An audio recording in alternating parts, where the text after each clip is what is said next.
আল্লাহ উত্তম পরিকল্পনাকারী, আর সেই পরিকল্পনা অনুসারেই আমাদেরকে চলতে হবে।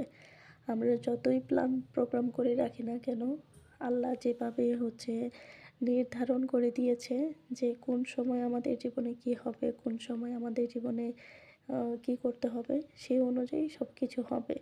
তো এটা অনেকেই মেনে নেয় না। অনেকেই আমার সামনে দেখেছি যে ৫ ওয়াক্ত নামাজ পড়ে, কিন্তু সে খুবই আফসোস করে যে আমি এই কাজটা তো করতে চেয়েছি, এই টাইমে হয়নি, বা এই টাইমে করতে চাইনি, পরে করতে চেয়েছি, কিন্তু এটা আগে হয়ে গিয়েছে।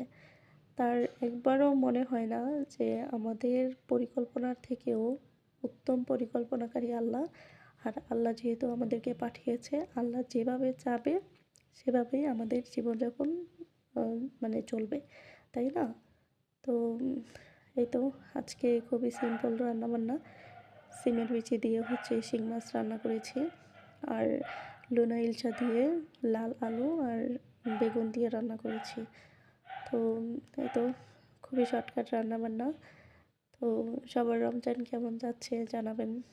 আর এই প্রথমে এটা বললাম কেন, কারণ আমি বলেছি যে আমি আর 4টার দিকে রান্না বসাবো না।